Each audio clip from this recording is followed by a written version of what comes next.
The stars above the Cerati research ship moved like slow diamonds across a black ocean. Captain Veletharion stood at the front observation window, hands behind his back, calm but curious. Their mission was simple. Map energy waves near a quiet blue planet at the edge of the Orion Arm. It was supposed to be a safe assignment. Quiet. Routine. Nothing dangerous. But the planet below them was Earth. A world every alien government avoided. A world labeled in red. Deathworld Classification Level 5. The Cerati Union believed the warnings were old legends. Stories made by other species to keep explorers away from strange planets. Veleth did not believe in fear. He believed in science. So when their scanners picked up a strange pulse from the planet's surface, he made the decision that changed the future of the galaxy. "Send a greeting signal," he said. His crew froze. Even the lights seemed to dim for a moment. "Captain," his second officer whispered, "this is a death world. No one sends messages to them." Veleth smiled softly. "We are not warriors. We are explorers. Maybe the old stories were wrong. Maybe they are peaceful. Maybe they need help." He did not know the legends were not wrong. He did not know Earth was silent for a reason. He did not know that humanity had eyes in the dark, watching every signal, every whisper. The Cerati ship released a bright communication pulse. It spread across space like a small sun, racing toward Earth. And Earth answered. Not with a soft message. Not with greetings. Not with peace. The Cerati ship's screens flickered. Static crawled across every monitor. Symbols flashed. Fast. Aggressive. Sharp. "What is this?" a technician cried. "It's not a reply code." The linguist studied the fast-moving symbols, her face turning pale. "Captain, this is not language. This is a warning." A deep, metallic sound echoed through the ship. A heartbeat. Slow. Heavy. As if something huge was waking up. The stars outside the window blinked. Not because of the ship's lights, because something dark had appeared between them and the sun. A shape. Massive. Silent. Shadow black. The Cerati crew stared at it with wide eyes. It was a ship. A human ship. But humans were supposed to be primitive. Limited. Slow to the stars. Yet the vessel before them looked nothing like a beginner's craft. Its hull was jagged, layered with armor. No colors, no symbols except one glowing mark. A red human hand, burning like fire. The Cerati had never seen anything like it. "Where did it come from?" a navigator whispered. "No hyperspace trail," someone said. "No jump signal. It just appeared." That was impossible. That broke every rule of physics they knew. Then the human ship turned toward them. A cold voice came through every speaker on the Cerati vessel. It did not ask permission. It did not wait for translation. It forced itself into their systems. "Your message has been received." The crew froze.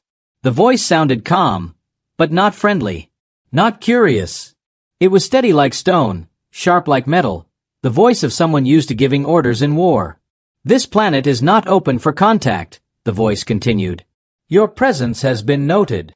Stand by for inspection." Inspection. No one inspected Cerati ships. They were peaceful explorers. They were known across the galaxy for kindness and science.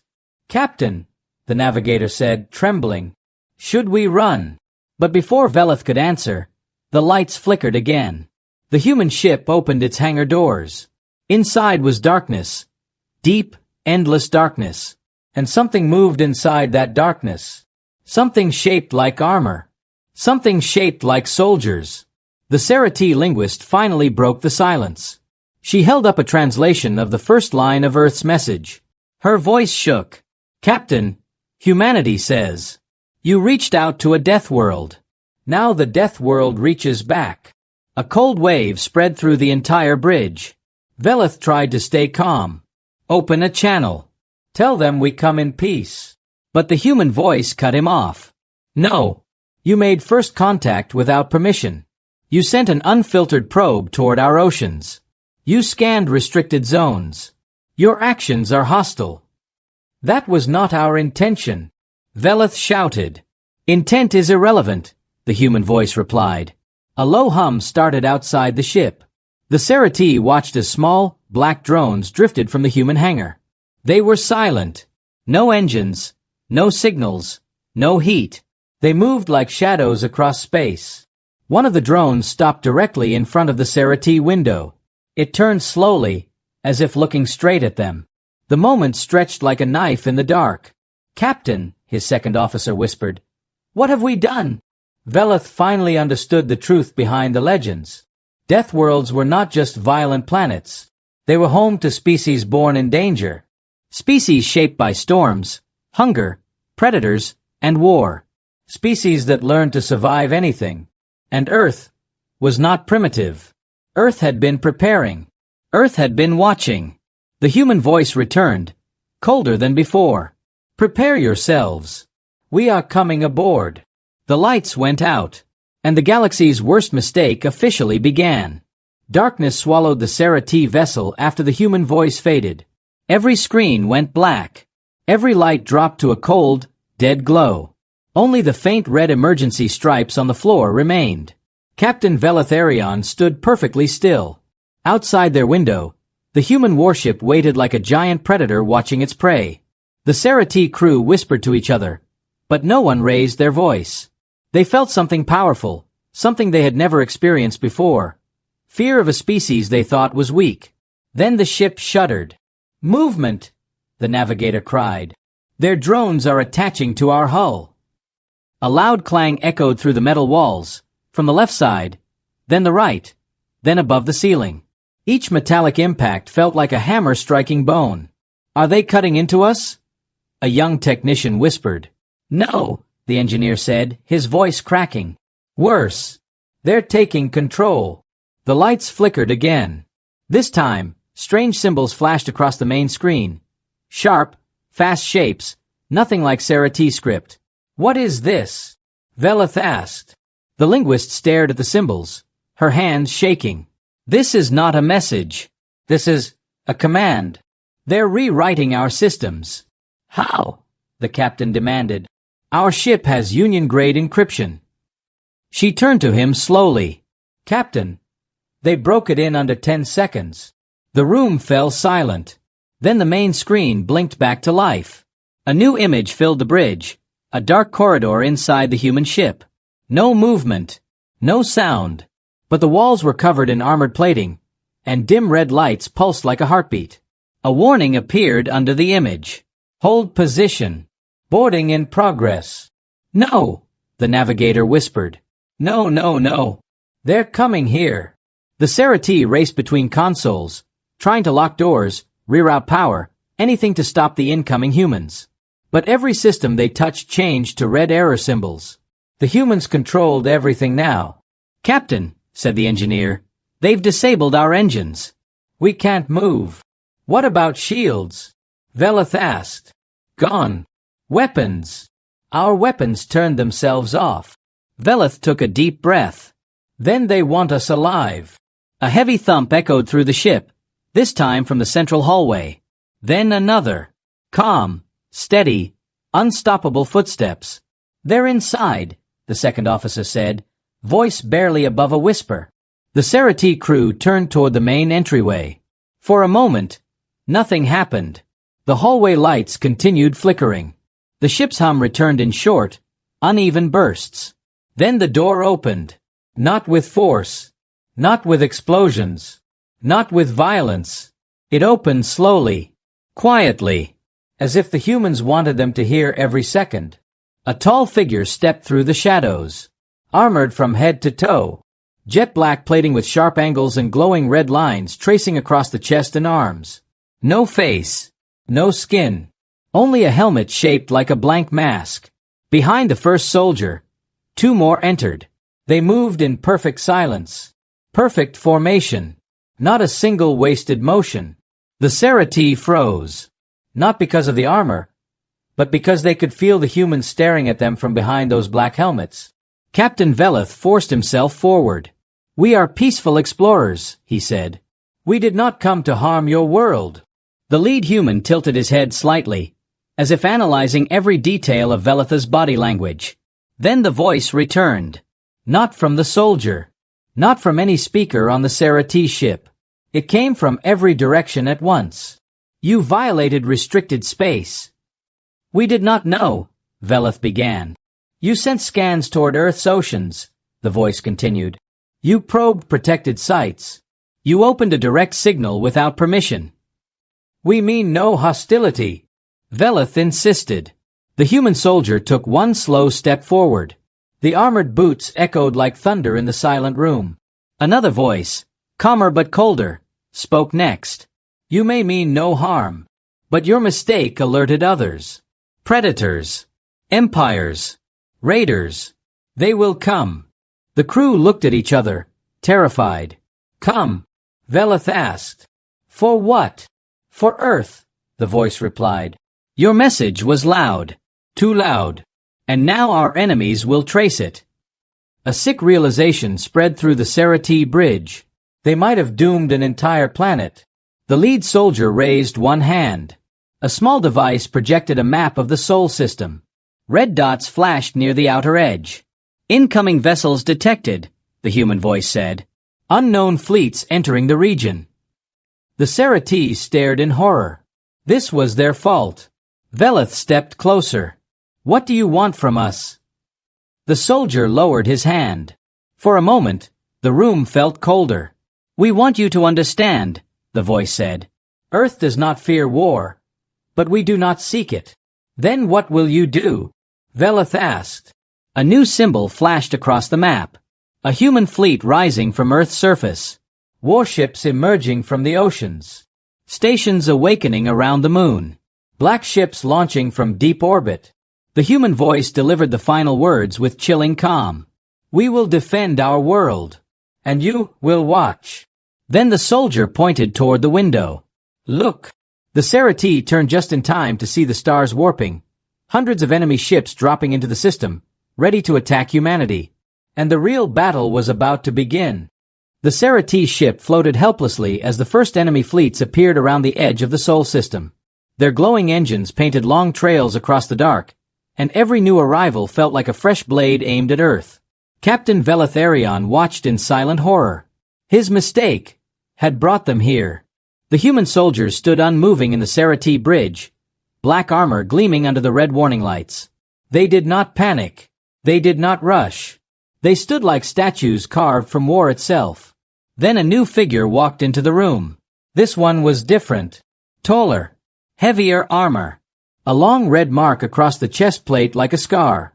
His helmet was the same blank mask, but the atmosphere around him felt heavier. The Sarah T felt it instantly. This was the leader. He stepped forward, boots echoing through the ship. The Sarah T screens flickered, then stabilized, revealing his name. Admiral Rain Calder, Human Defense Command. The captain swallowed hard. This was not a scientist. Not an explorer. This was a man who commanded war fleets. Admiral Calder's voice filled the room. Captain Velith Arion. Velith stepped forward slowly. Admiral, I wish to apologize.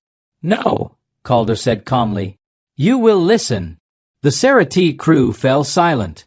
The Admiral projected a hologram of the newly arrived enemy fleets. Strange symbols marked each vessel. Pirate clans, warlords, raider tribes, and a few empires that had waited for centuries for a chance to strike at Earth. They heard your signal, Calder said. They traced your burst transmission. They decoded your scan pulses. He pointed at the glowing red dots. And they assumed Earth is weak. Velith felt a deep ache in his chest. Admiral, we never meant to bring danger to your world. The Sarah T Union will negotiate. Calder cut him off with a single gesture. These attackers do not negotiate. A new view appeared on the screen. Earth's orbit. Human ships forming lines. Shifting into formation. Moving like blades sliding into position. But there was something else. The human ships were silent. No heat bursts. No panic. No disorder. They looked like they were born for this moment. Velith stared at their calm motion. Your people. They are not afraid. Fear wastes time, Calder replied. The second officer whispered. Admiral, why are you telling us this? So you will understand what comes next. Calder stepped closer. Even through armor and helmet, the Serati felt the weight of his presence. For centuries, Calder said, the galaxy ignored us. Some feared us. Some hunted us. Some wanted our planet for themselves. His voice lowered. Earth learned to survive alone. A new image appeared.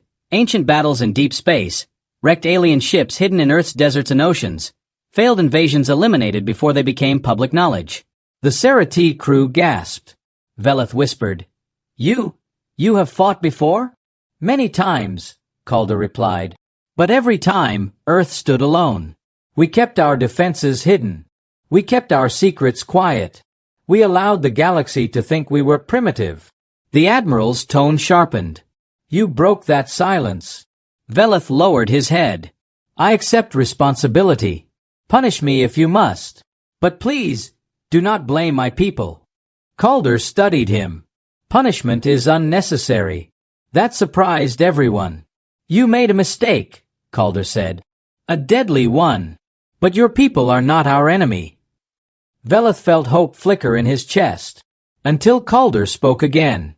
However, he continued, we will not allow your union, or anyone else, to decide our fate. His armored hand tapped a console, sending a message across space. A single command. Human fleet. Ready. All across the Sol system, human warships lit their engines. The Serati stared in awe as Earth's defense network awakened fully. A carriers rising from the oceans. A orbital cannons charging around the moon. A stealth destroyers phasing out of black shadow fields. A massive battle stations repositioning like giants waking from sleep. Never in Serati history had they seen such unity, such coordination, such fury controlled so perfectly. Admiral, Veleth said quietly, what will you do? Calder's helmet turned toward the window, toward the enemy fleets preparing their attack. What humanity always does, he said. Protect our home. A sudden alarm echoed through the Serati bridge. Enemy ships accelerating, the navigator shouted. They're moving toward Earth. The holograms flashed red. The first enemy wave formed a spear formation, engines burning bright as meteors. Veleth cried out, They'll bombard your planet. You must. Calder raised his hand. We know. Then he turned his helmet toward the Serati captain. You and your crew will remain here. Safe. Under our watch. Why? Veleth asked. So you will witness what happens when someone threatens Earth. The human admiral raised his arm. Every human ship received the same order. Engage. Then Admiral Calder spoke the words that would echo across the galaxy for centuries. You reached out to a death world without understanding its nature. Now watch how a death world answers. Outside the window, the first human war fleet surged forward like a storm of steel, and the battle for Earth began. The Serati bridge shook as the first shockwaves rippled across space. Enemy ships fired bright streaks of plasma toward Earth, but humanity's war fleet moved with impossible speed. Human destroyers slid into the line of fire, blocking attacks with heavy shields, then striking back with sharp, precise beams. Captain Veleth watched the battle with disbelief. Humans were not panicking. Humans were not unprepared. Humans were waiting for this. Admiral Rain Calder stood perfectly still at the front of the Serati bridge, helmet turned toward the battlefield. Admiral, Veleth said quietly, your world fights like it has done this before. Calder did not turn. Because it has. The statement froze the entire crew. What do you mean? Veleth asked. Calder lifted one armored hand. A new hologram opened in front of them. It was not a battle outside. It was old footage. Grainy, burned at the edges, recorded from Earth's past. The first image showed a massive alien vessel falling through a stormy sky, crashing into a desert. Sand burst into flames. Metal scattered like bones. The second image showed strange creatures in black armor landing on a beach, carrying weapons no Serati had ever seen. The third image, worst of all, showed a night sky filled with glowing objects descending toward Earth. Hundreds of them. Veleth felt his throat tighten. These were invasions. Calder finally turned his helmet toward him. Unrecorded invasions, he said. Covered up. Erased from history. Fought in the dark. But why hide them? the Serati linguist whispered. Because Earth was alone, Calder replied. We had no allies, no treaties, no help. So we learned to fight in silence. He pointed at the footage. Human soldiers were seen battling unknown creatures in deep forests, on frozen plains, inside ruined cities. They were outnumbered, outmatched, but they fought like cornered beasts. It was survival, Calder said. And survival shapes a world. Velitha's second officer stared at the screen. This is why the galaxy calls Earth a death world. No, Calder said. This is only part of the reason. He tapped the console again. The hologram changed. Now the Serati saw Earth itself. Mountains, oceans, great storms, lightning ripping through the sky. They saw volcanoes, earthquakes, hurricanes, deserts that swallowed cities, oceans that created monsters. Calder spoke slowly. A death world is not just a dangerous planet. It is a world that trains its species to survive anything. The crew understood. The gravity, the weather, the predators, the constant danger. Humans were shaped by hardship every day of their lives. Your people grew strong because your world forced them to, Velith said softly. No, Calder corrected. We grew strong because we refused to die. The Admiral turned back toward the window just as the second enemy wave arrived. These ships were larger, heavily armored, covered in glowing red symbols. A Serati technician gasped. Those are the Rakan warlords. They wipe out whole colonies. Calder's voice stayed steady. They have tried Earth before. The Rakan ships charged their weapons. For a moment, it looked like they would blast through the human line. But then something unexpected happened. A dark shape emerged from the shadow of the moon. Huge. Silent. Hidden until now. It was a ship larger than anything the Serati had ever seen. Its hull was thick, layered, and reinforced with black plating. No lights. No colors. Only the same red hand symbol glowing like fire. Velith whispered. What is that? Calder answered with a single word. Leviathan. The giant warship opened its side panels, revealing long rows of deep blue cannons. They charged with a low hum that vibrated through the Serati deck. Then Leviathan fired. A beam of light wider than a city tore through space, cutting straight across the battlefield. 3 Rakan cruisers evaporated instantly, gone in a single flash. The Serati crew staggered back. One whispered, How does a world like Earth build something like that? Calder answered calmly. Earth did not wait for danger. Earth prepared for it. Velith struggled to breathe. Admiral, why hide your strength? Why pretend to be weak? Calder's tone grew colder. If the galaxy believed humanity was strong, every empire would join against us. But if the galaxy believed we were weak, they would come one by one. And you could defeat them one by one, Velith realized. Calder did not deny it. Outside, Leviathan launched a second beam, ripping apart a wave of raider ships. The Serati crew watched with a mix of awe and dread. What kind of species planned this far ahead? What kind of world raised minds that thought like this? Velith stepped beside the Admiral. Admiral, you could crush the entire Orion arm if you wished. We do not wish to, Calder replied. Humanity wants peace. But peace cannot exist without strength. The Admiral pointed toward Earth, glowing blue beneath the battle. That world is our home. Everything we build, everything we fight for, comes from there. Then his voice hardened. And we will not allow anyone to take it. Alarms blared again. The third enemy wave appeared. Hundreds more ships. Bigger. Faster. Hungry for conquest. The Serati felt a cold chill. The battle was far from over. And the galaxy had no idea what Earth would do next. Space shook as the third enemy wave arrived, larger than the first two combined. Their engines burned red, their hulls covered with spikes and ancient symbols of war. The Serati crew stared at the growing swarm with wide, terrified eyes. Captain Velitharion whispered, There are too many, even for your ships. Admiral Rain Calder didn't move. We expected this. The Serati turned toward him. Expected? Admiral, no one expects 3 full fleets. Calder's helmet shifted slightly toward the window.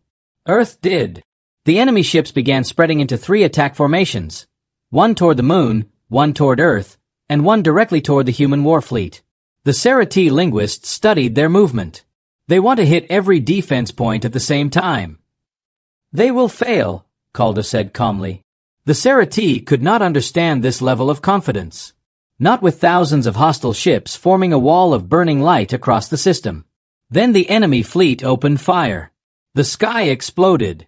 Bright streams of plasma. Crimson missiles. Huge energy lances tearing across the void. The Serati ship trembled under the massive shockwaves. But something strange happened. Earth didn't fire back. Not yet. Admiral Calder raised one armored hand. Hold! His own war fleet obeyed instantly. No one moved. No one fired. No one even adjusted position. The Serati crew looked at each other in confusion. Admiral, Veleth said urgently. Your ships must defend. Why aren't they firing? Because Earth is not ready, Calder answered. The enemy salvo reached the human lines. And stopped. A shimmering wall of blue energy appeared out of nowhere, stretching across the system like an enormous shield. It wasn't coming from human ships. It was coming from Earth itself. The Serati gasped. Is that a planetary shield? Calder gave the slightest nod. Designed over 2 centuries. Hidden beneath the oceans. Powered by the planet's own magnetic field. The enemy shot struck the shield and scattered like sparks against stone. For the first time, the attackers hesitated. Veleth whispered, Your world, it's impossible. Not impossible, Calder said. Just prepared. A massive crack of thunder echoed across the Serati bridge as the shield brightened. It wasn't weakening. It was charging. The linguist covered her mouth. Admiral, what is Earth doing? Calder lowered his hand. Returning fire. The shield pulsed. A second later, dozens of energy beams shot outward from the planet, striking enemy vessels in perfect lines. Every impact looked like a star exploding. Ships broke apart, shattered like glass, or vanished into clouds of glowing debris. The enemy fleet panicked. Ships began scattering, shifting formation, trying to retreat from Earth's reach. But humanity didn't let them breathe. Humans strike wings, Calder commanded. Outside, hundreds of sleek fighters emerged from behind the Leviathan. They moved like living arrows, each one glowing with faint blue light. The Serati pilot watching whispered, Those are fast, too fast. She was right. The fighters shot forward at incredible speed, weaving between enemy fire, tearing through raider formations with sharp, surgical hits. Every shot landed exactly where it needed to. Engines, weapons, command decks. Not one fighter missed. Not one fighter wasted a movement. This was not a battle. This was a lesson. The Serati bridge vibrated again as Leviathan charged its cannons for a third time. Enemy ships tried to run. Some even overloaded their engines to escape. It didn't matter. Leviathan fired. A white beam carved through the battlefield like a lightning strike from the gods. 5 cruisers vanished. 2 battleships broke in half. A command carrier exploded in silence, swallowed by the brightness. The Serati crew covered their heads as the shockwave hit their ship. Veletha's voice cracked. Admiral, this power. How has the galaxy never seen this? Because we never needed to show it, Calder replied. The enemy fleet thinned, but one massive ship moved forward, twice the size of Leviathan, covered in dark armor and glowing red blades. The Serati engineer gasped. The Karen Dreadlord flagship. That ship destroyed 3 worlds. The Dreadlord ship powered its main cannon. A blast that could erase a continent. Veleth grabbed Calder's arm. Admiral! That weapon! But Calder wasn't looking at the enemy. He was looking at Earth.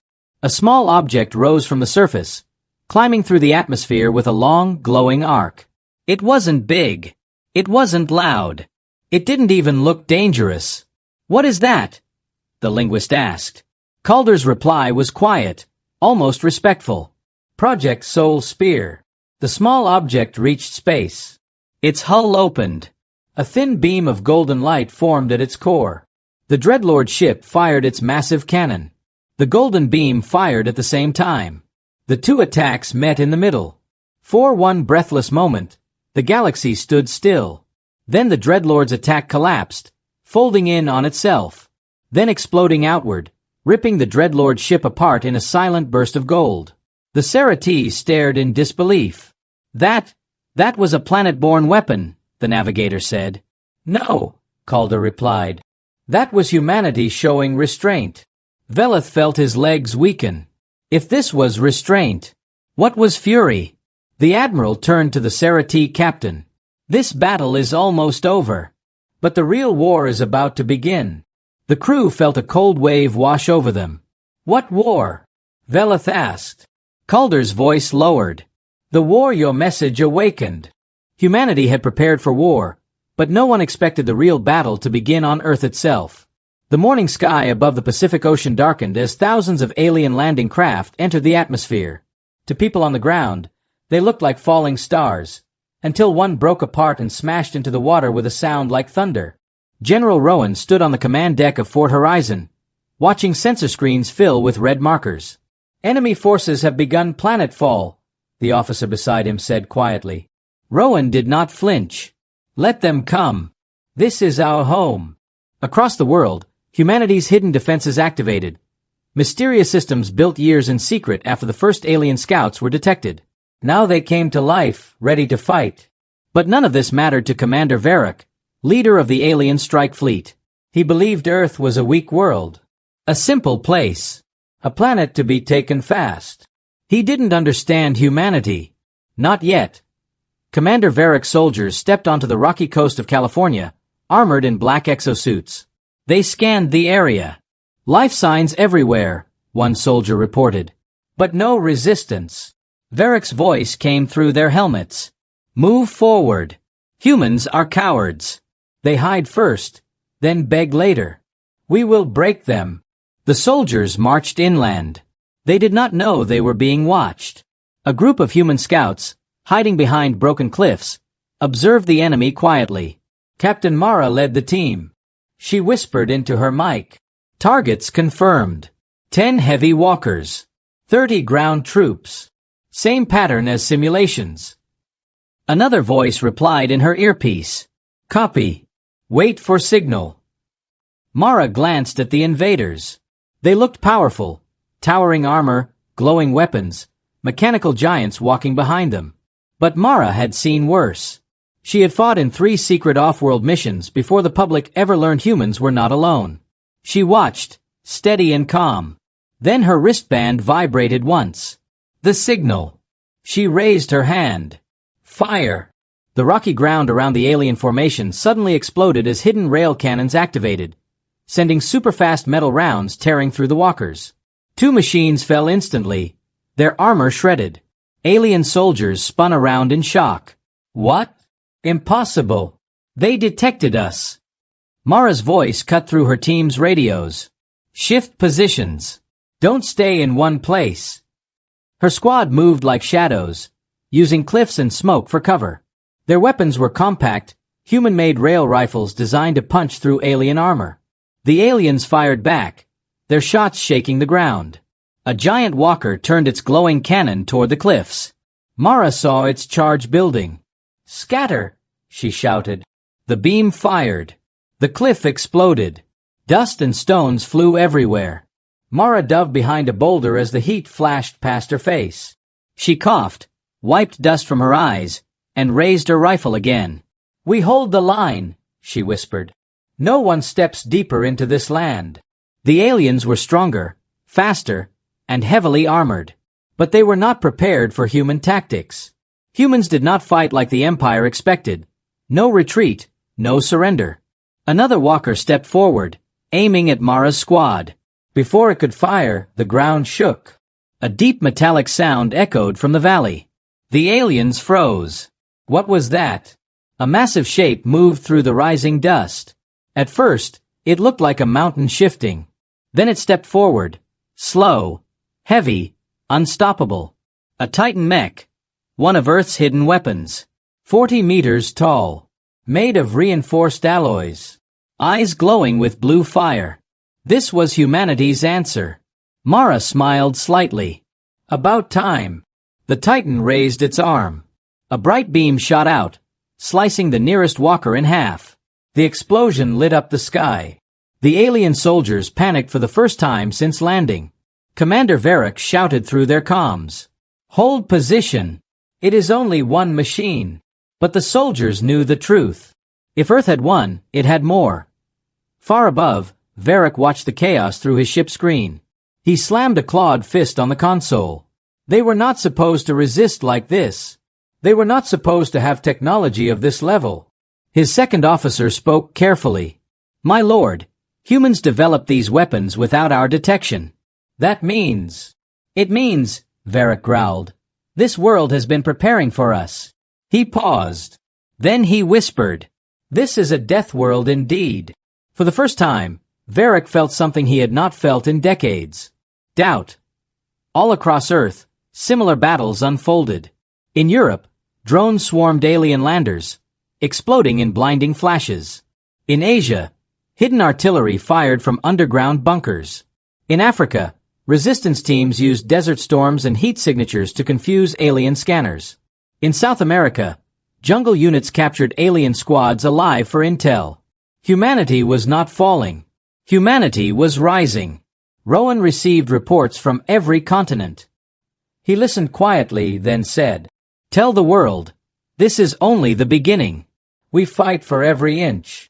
As Mara's squad pushed forward, debris falling around them, a strange message came through on their secure channel. A soft voice. Unknown origin. Not human. Not alien empire. It said only, "Earth, we are coming. Hold the line." Mara stopped. Her blood ran cold. Someone else was out there. Someone watching. Someone preparing to enter the war. She looked at the sky. She felt the air grow colder. "This fight," she whispered, "is bigger than we know." And the next moment, the Titan mech stepped in front of her, its enormous shadow covering the battlefield. Earth had not knelt. Earth had only begun to rise. The war had reached its peak.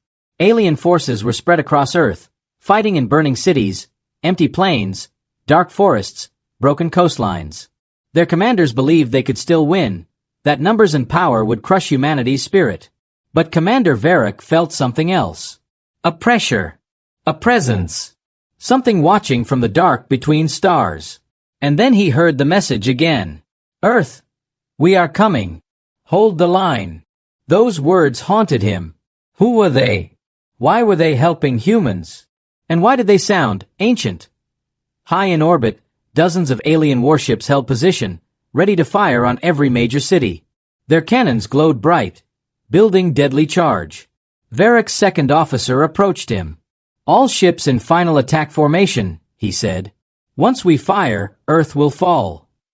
Varric nodded slowly, but his eyes stayed locked on the hologram of the blue planet below. "So much trouble," he whispered. "All from one message we sent." He raised his arm to give the final order, but he never got the chance. The stars shifted. Then something massive dropped out of hyperspace with a sound like reality ripping open. First, the alien fleet thought it was a comet. Then the object spread wide wings of burning gold. A ship, no, a fortress, dwarfed every vessel in orbit. Its hull was covered in strange symbols, glowing like fire. Smaller craft followed it, moving in perfect formation, silent and controlled. Varric froze. No, not them. Humans had never heard of this species. But Varric's people feared them. They were known in whispered stories only. The Old Guardians. An ancient race that watched young worlds. A race that had vanished ages ago. Why were they here now? And why were they helping Earth?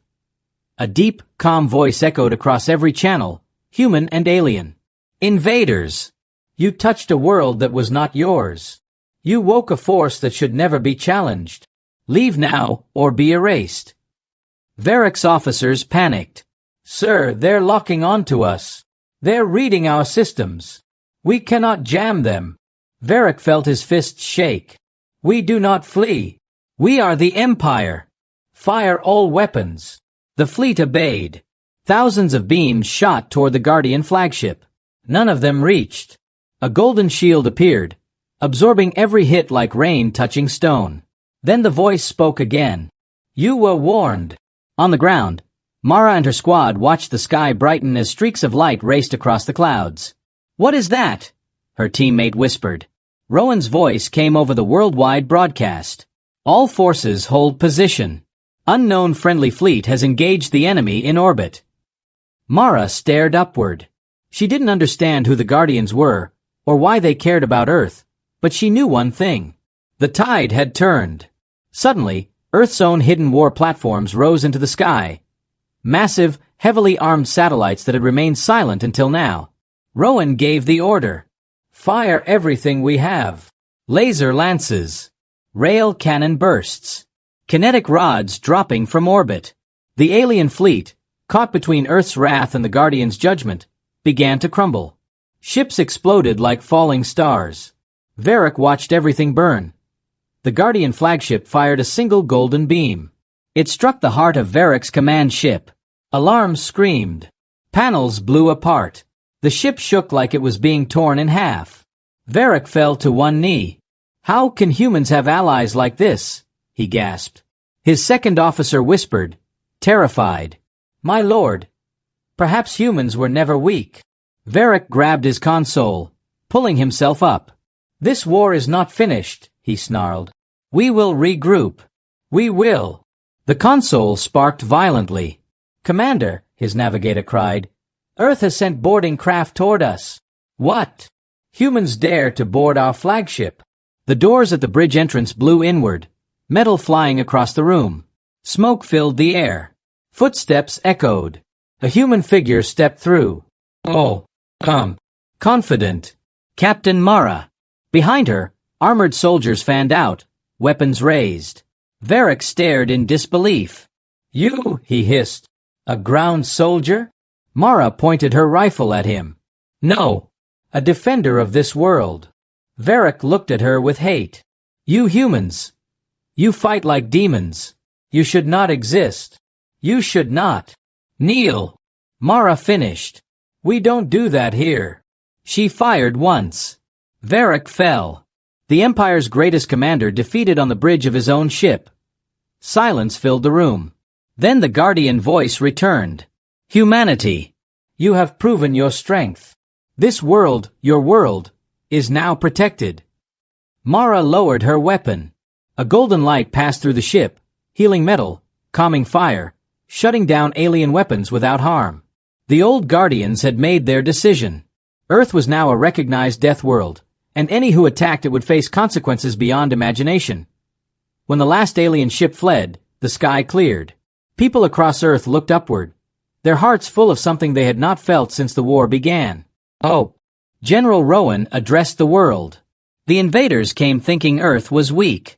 But today, we stood together. And the galaxy will never forget what happened here. Mara stepped out of the flagship and looked at the rising sun. Let them come again, she whispered. We'll always answer. For the first time, humanity was not alone. And the universe had learned a truth it would never forget. You do not reach out to a death world unless you are ready for what answers.